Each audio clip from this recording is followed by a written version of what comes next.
Bévette, Braizata, bonjour à tous chers amis, je suis heureux de vous retrouver pour cette nouvelle vidéo.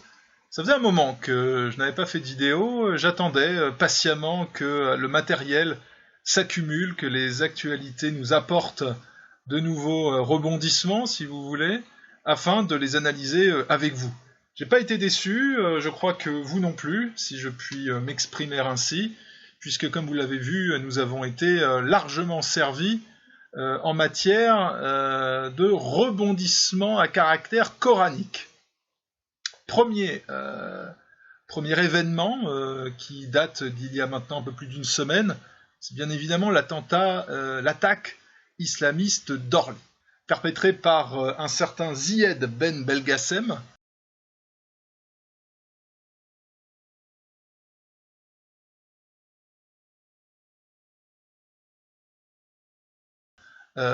citoyen français, bien évidemment, qui avait décidé, je le cite, de mourir pour Allah et d'emporter des civils avec lui. Alors Ben Belgassem s'en est pris donc à une patrouille de militaires en faction, de manière très révélatrice d'ailleurs. Il s'en est pris à une femme militaire qui portait une arme, et on ne doit très probablement l'échec de sa tentative qu'à sa médiocrité, et aussi probablement un peu de chance, et peut-être évidemment au sang-froid des soldats qui l'ont neutralisé. Toujours est-il qu'il n'a pas eu le temps d'assassiner, mais ce n'est pas passé très très loin. Bon, fort heureusement, il est mort dans l'épisode, ce dont on peut tous se féliciter, bien évidemment. Alors, sur ces entrefaites, une semaine plus tard, c'est la ville de Londres qui a été touchée, Londres, le Parlement de Londres, plus précisément. Westminster, où se trouve donc le siège d'un des plus vieux parlements du monde, puisque l'Angleterre est une des plus vieilles démocraties de la planète.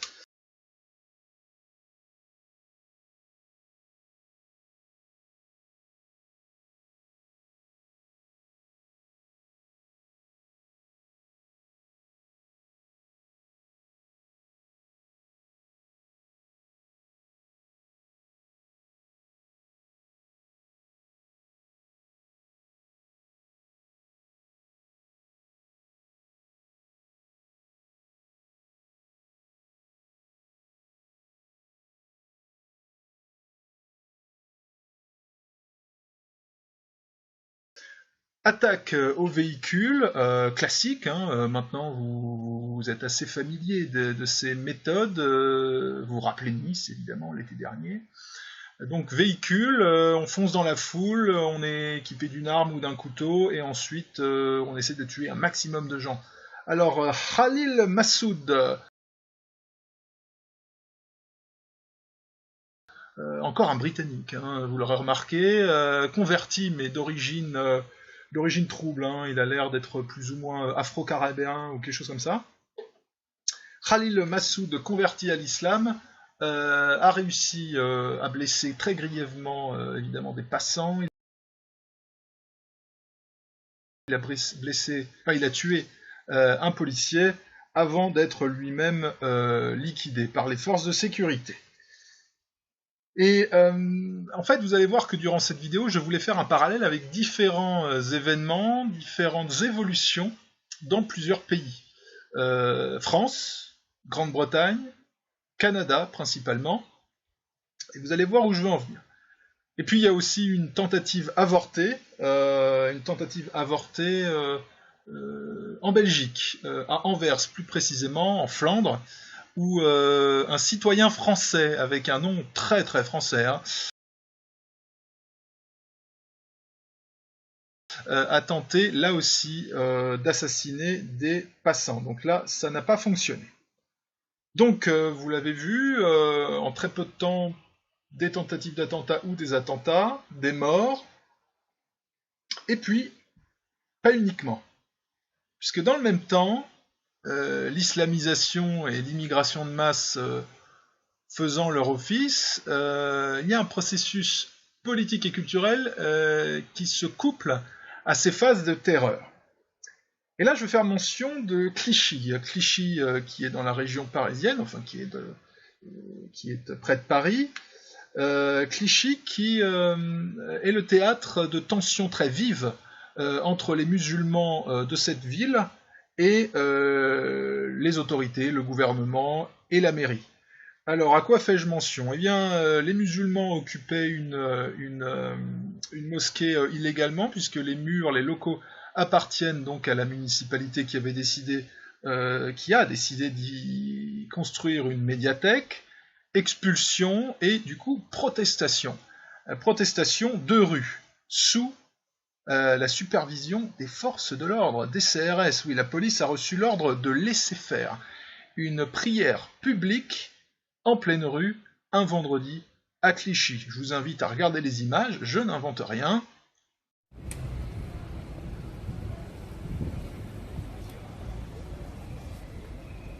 Allahu Akbar.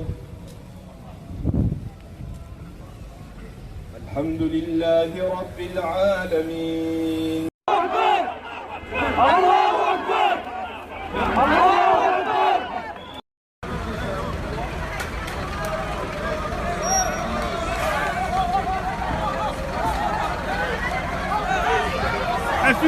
Filmez.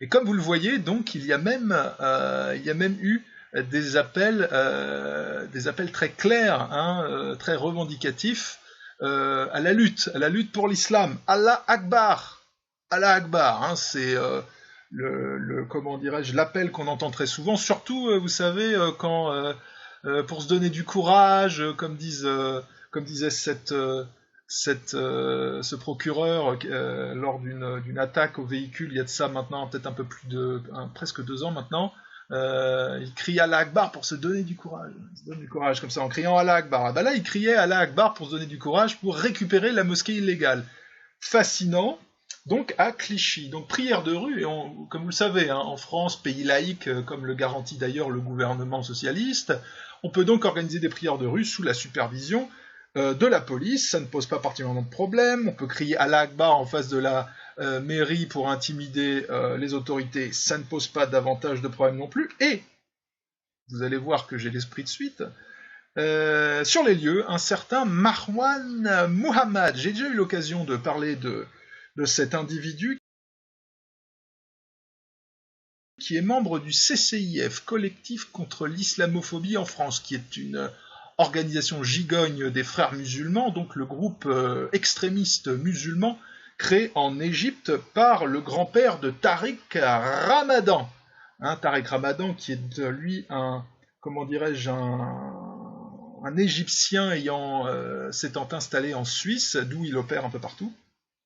Et donc Marwan Mohammad a harangué la masse des musulmans présents en les encourageant à revendiquer le retour entre leurs mains de cette fameuse mosquée illégalement occupée. Donc contestation de la loi par l'intimidation de rue, c'est très clair. Donc là, on est dans le cas typique de l'islam appliqué, c'est-à-dire de l'islam terroriste, de l'islam qui fait pression.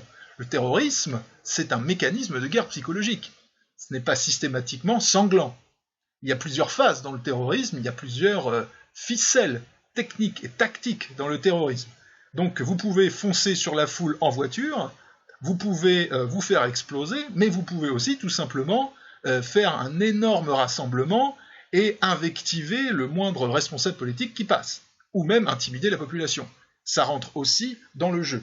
D'ailleurs, si vous regardez un petit peu partout, dans le monde musulman, vous voyez ces grands rassemblements hystériques où les masses se rassemblent en hurlant des slogans et des appels à la mort, ce qui était réservé jadis au monde oriental et maintenant, se déroule maintenant dans des villes comme Clichy en France. Alors pourquoi je parle de Marwan Mohammad et pourquoi de Clichy? Eh bien parce que cet épisode de revendication se passe au lendemain pratiquement de l'attentat de Londres, Faut savoir que ces gens-là n'ont pas vraiment beaucoup de pudeur, hein, c'est pas une qualité qu'on leur connaît particulièrement. Et Marwan Mohammad, sur Twitter, quelques heures après l'attentat de Londres, voici ce qu'il déclare. Je vais mettre la copie du tweet, comme ça vous allez bien comprendre que je n'invente rien.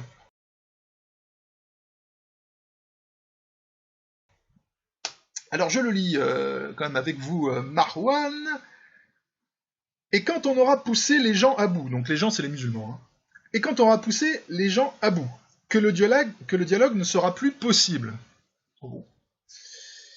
que seule la colère prévaudra, donc, la colère des musulmans, hein, on s'indignera hypocritement. Donc comme on dit, on est un con, donc on c'est vous c'est les blancs, chrétiens ou athées, peu importe, les occidentaux, donc vous vous indignerez hypocritement. Donc en fait, voici ce que nous dit Marwan Mohammad. Si vous ne nous donnez pas ce qu'on veut en Europe, là où nous sommes installés et où nous installons, à un moment donné, on va s'énerver et on va devenir violent. Et quand vous pleurez vos morts, vous pleurez hypocritement. Donc vous, les blancs, les chrétiens, les occidentaux. Parce que vous n'aurez pas cédé, n'est-ce pas? Donc vous êtes des hypocrites. N'est-ce pas? Vous ne cédez pas, vous êtes des hypocrites si vous venez pleurer parce que vous prenez un coup sur la figure. Alors ça, c'est une vieille ficelle de la mentalité de ce type de personnes. Si vous êtes un petit peu familier des lieux publics, que ce soit dans la rue, dans les boîtes de nuit et autres, vous savez très bien comment ça fonctionne. C'est-à-dire que ce genre de personne se met en face de vous, vous provoque, et vous met une claque dans la figure, par exemple. Ou un coup de poing ou un coup de pied. Et ensuite, il va vous dire « Pourquoi tu m'agresses ?» Ça, c'est typique. C'est typique, c'est le fonctionnement. C'est la façon dont ces gens voient le monde. Hein. Je vous l'explique, si vous ne le savez pas, c'est comme ça qu'ils voient le monde. Ce sont des prédateurs qui se perçoivent comme des victimes. Élément de base de la psychologie de l'islam, nous sommes purs, parfaits, innocents de tout, nous n'avons jamais rien commis de mal, nous ne commettrons jamais rien de mal. Le monde entier, en revanche, est composé de salopards à éliminer d'une façon ou d'une autre, ou à réduire en esclavage, ou alors à convertir. J'ai résumé en substance toute la mentalité de l'islam ici en quelques instants. La psychologie archaïque de l'islam, qui est une vieille psychologie en réalité. Hein. C'est très simple, c'est le rapport de force pur. C'est le rapport de force pur. C'est pour ça qu'on rentre dans la question du terrorisme. Le terrorisme, comme je l'ai dit, c'est une technique de guerre psychologique, très simple. Vous vous soumettez ou on devient violent. Voilà. Donc Marwan Mohammad le dit très clairement, hein, c'est pas quelqu'un qui se cache. Donc CCIF, c'est les frères musulmans, pas besoin d'expliquer ce que sont les frères musulmans, j'ai déjà eu l'occasion de le faire, j'y reviendrai peut-être dans le futur. Et donc, bon voilà, hein, pas de pudeur, pas de retenue, hein, c'est après les attentats, il y avait d'ailleurs des lycéens bretons qui avaient été blessés, non, c'est... On vous dit, attention là on a été relativement coulant, la prochaine fois on sera un petit peu plus énervé. Voilà. Et donc effectivement on peut voir Marwan Mohammad en vidéo appeler les musulmans à s'énerver à Clichy, comme je l'ai expliqué. Alors, continuons toujours, j'ai cité les frères musulmans, il y a un contexte géopolitique. Et c'est très intéressant puisque l'attentat de Londres est survenu quelques jours seulement après les déclarations au vitriol, c'est le moins qu'on puisse dire, de Recep Tayyip Erdogan, qui est le président islamiste turc, qui est le seul chef de l'État du monde musulman officiellement affilié aux frères musulmans. Hein. Son parti, c'est l'AKP, AKP qui est donc le fer de lance, si vous voulez, des frères musulmans en Turquie. Et Erdogan avait été très clair quelques jours plus tôt. Voici ce qu'il avait déclaré à l'attention des Européens, et je vous soumets ces déclarations, je soumets ces déclarations à votre jugement. C'était rapporté par le journal Valeurs Actuelles. Je m'adresse une nouvelle fois aux Européens. La Turquie n'est pas un pays qu'on peut bousculer, dont on peut bafouer l'honneur, dont on peut expulser les ministres. Le monde entier suit ce qui se passe de très près. Si vous continuez, donc vous les Européens, de vous comporter de cette manière, demain, aucun Européen, aucun Occidental ne pourra plus faire un pas en sécurité avec sérénité dans la rue. Nulle part dans le monde.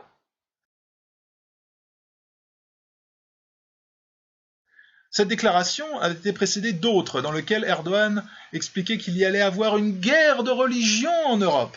Et il avait appelé, dans un autre discours, tous les musulmans et les étrangers à s'organiser et à se lier à la Turquie pour entamer précisément cette guerre de religion sur le territoire européen. Quelques jours plus tard, allez savoir pourquoi, un musulman prend une voiture, fonce dans la foule et tue un policier à côté du Parlement britannique. C'est quand même très très très intéressant. Il y a des coïncidences quand même, il y a des coïncidences. Alors, j'ai envie de dire, c'est pas forcément limité à Londres. Je veux dire, cette prophétie, ou plus exactement cette promesse et cette menace d'Erdogan, frère musulman, tout comme Marwan Mohammad, ça se déroule en France. Dijon, il y a quelques jours, là aussi, il y a à peine 48 heures, c'était jeudi me semble-t-il, je vous le lis, ce qui s'est passé à Dijon. Je cite le bien public, donc le nom de la publication qu'il a révélé, enfin qu'il a rapporté. Les services de police ont interpellé ce vendredi, vers 14h, une jeune femme de 20 ans qui menaçait les passants avec un couteau. La section d'intervention a procédé à son arrestation dans une parfumerie de la rue Mably à Dijon. Voilée de la tête aux pieds, la mise en cause avait au préalable, et déjà sous la menace de sa lame de 20 cm, tenté de rentrer dans l'église Saint-Bénigne et avait remonté, toujours menaçante, la rue Michelet. Elle a été placée en garde à vue dans les locaux de la police, place Suquet. Donc c'était pas jeudi, c'était vendredi. Voici une petite photographie d'ailleurs de l'intéressé. Vous allez voir que la clientèle est de qualité, c'est moins qu'on puisse dire.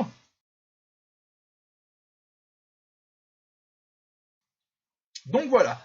Donc Erdogan le dit, et ça se produit. Hop, vous avez des gens dans les rues avec des couteaux, voilés de la tête aux pieds, ils rentrent dans les églises, essayent de rentrer dans les églises, essayent d'attaquer des gens dans les rues, ça se produit. Londres, Dijon, Orly à Paris, Anvers, vous voyez la chose se mettre en place? Ils sont très clairs. On ne peut pas dire qu'Erdogan se cache, il dit les choses comme elles sont. On ne peut pas dire que Marwan Mohammad se cache. Il dit voilà, vous nous énervez, on ne pourra pas venir pleurer. Vous voyez? Bon. Et la réaction la plus pitoyable dans tout ça est venue du Canada. Et ça s'est déroulé pas plus tard avant-hier. C'est l'adoption d'une motion par le gouvernement de gauche canadien, gouverné par cette espèce de tanche qu'on appelle Trudeau. Il a une gueule de dégénéré de toute façon. Et cette tanche de Trudeau a accepté de valider un projet de criminalisation de l'islamophobie. Alors il dit c'est pas contraignant juridiquement. Plus exactement, c'est une motion validée par le gouvernement qui demande à un comité ad hoc de réfléchir à des pistes pour juguler le racisme et l'islamophobie. Alors, tout ce qui est antiracisme, il faut traduire. C'est du langage communiste, il faut traduire, ça veut dire anti-blanc. Quand vous avez une loi dite antiraciste, c'est une loi anti-blanche. Ça vise à permettre aux minorités allogènes agressives d'utiliser la loi contre les blancs. Point barre. C'est aussi simple que ça, il faut savoir le traduire.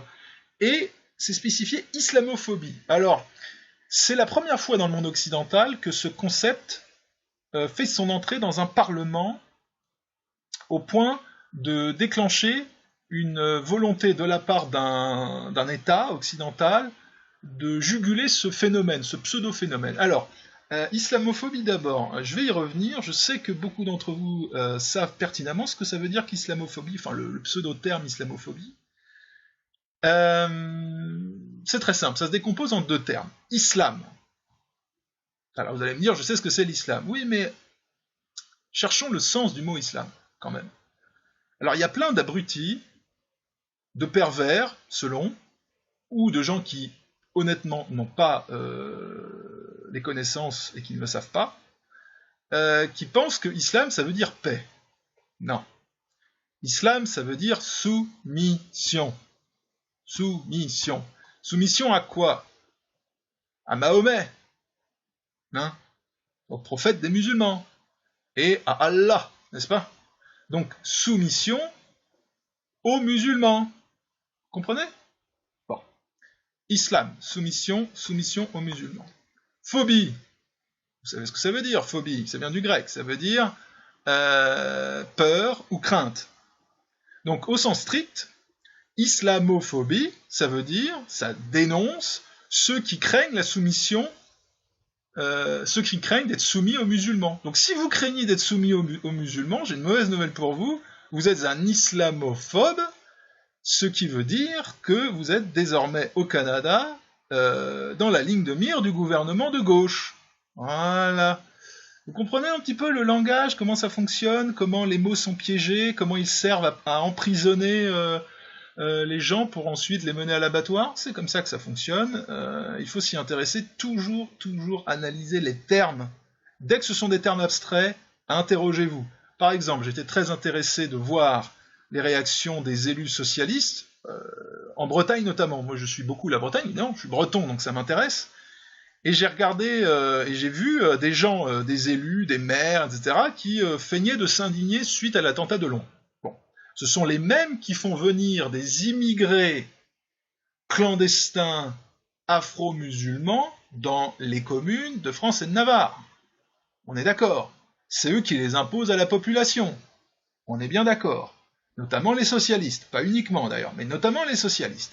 Donc ces gens les font venir et, c'est pas moi qui le dis, c'est le général, c'est un général américain qui était auditionné au Sénat US il y a quelques jours, qui l'a encore répété. Il a dit les djihadistes utilisent les flots d'immigration clandestine en Europe pour faire entrer leurs activistes. C'est pas une vue de l'esprit, c'est pas un complot. C'est le renseignement de l'armée américaine qui le dit, qui le reconnaît, qui l'explique au plus haut niveau du gouvernement américain et des autorités américaines. Bon, je vous mets une copie de cet article à ce sujet, c'est tout à fait clair.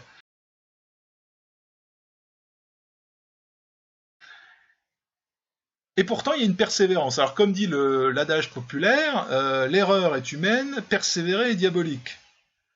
Et c'est tout à fait le cas aujourd'hui avec les politiciens français. C'est-à-dire que on pourrait se dire qu'il y a des naïfs, dans un premier temps. Mais non, ils persistent, ils insistent. Ils veulent des immigrés clandestins partout sur le territoire français, en provenance de Syrie, d'Irak, du Soudan, de Libye, j'en passe et des meilleurs. Ils les installent dans les communes, en ne sachant absolument pas qui c'est. Bon. Mais ils les imposent, et ils disent qu'on ne peut pas s'y opposer, parce que sinon, bon, ils vous font le laïus habituel. Très bien. Et ensuite, ils pleurent, avec des larmes de crocodile, sur les conséquences de leur propre politique. Et c'était le cas, moi c'est ce que j'ai vu, et ils utilisaient, et je reviens à ce que je voulais dire au départ, ils utilisaient des termes abstraits, toujours des termes abstraits. Quels étaient ces termes abstraits? Barbarie, terrorisme, les deux principaux. Alors ils dénoncent la barbarie. La barbarie, ça désigne rien. Quelle barbarie? En quoi c'est barbare? Qu'est-ce qui est barbare? Vous pouvez nous expliquer? Qui sont les barbares? Pourquoi? Pas d'explication. Le terrorisme. Alors ça, c'est très intéressant, comme tous les terrorismes d'ailleurs. Le terme terrorisme est extrêmement intéressant parce qu'il n'est jamais qualifié. C'est toujours abstrait. Oh là là, il faut lutter contre les terroristes. Il faut lutter contre le terrorisme. D'accord? Lequel? Parce que des formes de terrorisme, il y en a quand même quelques-unes. Le terrorisme nord-irlandais, terrorisme basque. Quel terrorisme? De quoi parle-t-on? Je pose la question, hein. Je veux dire, de quel terrorisme parle-t-on? Curieusement, on ne veut pas le mentionner. Les autorités ne veulent pas le dire. Ben, ils ne veulent pas le dire parce que ils ne veulent pas faire le lien entre islam et violence armée, usage de la terreur. Hein, faut pas faire d'amalgame, comme ils disent. Hein. Il ne faut pas amalgamer l'islam avec l'islam. Ça pourrait faire des problèmes. Parce que, et il suffit de lire le Coran, il y a des versets coraniques qui sont absolument clairs. Terrorisez vos ennemis. Bien sûr, terrorisez vos ennemis.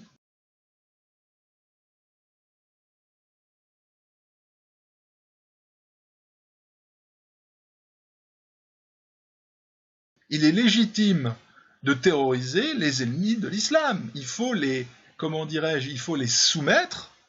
J'en ai parlé, la racine du mot islam, c'est ça. Il faut les soumettre, y compris par l'usage de la guerre psychologique. Puisque du point de vue musulman, comme l'islam est la vérité, Tous ceux qui s'opposent à l'islam s'opposent à la vérité. Tous ceux qui refusent la soumission à la vérité sont des gens qui sont fondamentalement mauvais. Donc, s'ils s'opposent à l'islam, ce sont des gens malhonnêtes qui doivent être neutralisés, soumis, y compris par la force et la terreur psychologique si nécessaire. C'est un moyen juste parmi d'autres. Vous voyez, c'est ça le raisonnement de fond. Voilà. Donc là, je vous ai fait juste une petite revue de la situation. Donc vous avez vu, les attentats se multiplient. Vous avez des dirigeants islamistes turcs qui vous disent très clairement que vous n'allez pas marcher tranquillement dans les rues, vous aurez des problèmes. Vous avez des gens, des activistes en France, islamistes, qui vous disent si vous nous donnez pas la mosquée, le truc, le machin, rassemblement de rue, Allah Akbar devant les mairies, et peut-être autre chose, et ce sera de votre faute, parce que c'est toujours de votre faute, je l'ai déjà expliqué, ils n'ont jamais rien fait de mal, ils ne feront jamais rien de mal, donc au moins c'est simple, ils sont parfaits, donc on ne pourra jamais rien leur reprocher. Voilà, vous comprenez? Je vous ai fait comme ça un petit tour d'horizon, et vous voyez surtout la réaction de la gauche, parce que le plus grand ennemi là-dedans, je vais conclure là-dessus, le plus grand ennemi face à ce processus d'islamisation, le plus gros ennemi est bien principalement la gauche, compte tenu de son alliance objective avec l'islam. C'est clair, c'est précis, l'exemple canadien nous le démontre, et nous avons aussi par ailleurs des politiciens de droite, dites de droite, présentés comme de droite ou du centre, qui s'allient également, mais par gain, par intérêt personnel ou par lâcheté. Hein. Toujours un mélange de collaboration, de lâcheté, et aussi de volonté de profiter à titre personnel d'une situation. Hein. C'est beaucoup ça le logiciel quand même. Et on retrouve ça évidemment chez les journalistes, hein, qui sont en mission, hein, parce que l'écrasante majorité des journalistes français sont des journalistes de gauche. Ces gens-là, mais on se fiche totalement de leur rhétorique. Il faut simplement retenir une chose, ils prennent toujours le parti de l'islam, toujours. Ils défendent systématiquement les musulmans en France, c'est systématique, voilà. Donc on voit bien où ils veulent en venir. Il y a que deux côtés à une barrière, au moins c'est simple. Donc soit vous êtes pour l'islam, soit vous êtes contre. Il n'y a pas 40 camps, hein, il y en a deux. Donc vous choisissez votre camp, et visiblement tous les journalistes ont décidé, pratiquement tous, bon, à l'exception de quelques publications, sinon l'écrasante majorité, ils sont vraiment pour l'islam. Et chez les politiciens c'est pareil, et chez les juges n'en parlons pas. Ah oui, les juges haute catégorie de crapules devant l'univers, ces gens-là aussi sont pas les derniers, et utilisent précisément tout cet arsenal nourri au racisme anti-blanc, qui vise à empêcher les gens de s'exprimer. J'en sais quelque chose, puisque j'ai été condamné à plusieurs années de prison pour avoir simplement exprimé mon opinion sur la situation en France, et notamment sur cette imposture, sur cette escroquerie de l'antiracisme. Bref. Voilà, chers amis, on se retrouve dans une prochaine vidéo. Je suis convaincu que nos petits amis ne vont pas se reposer d'ici là. A bientôt, Kenavo!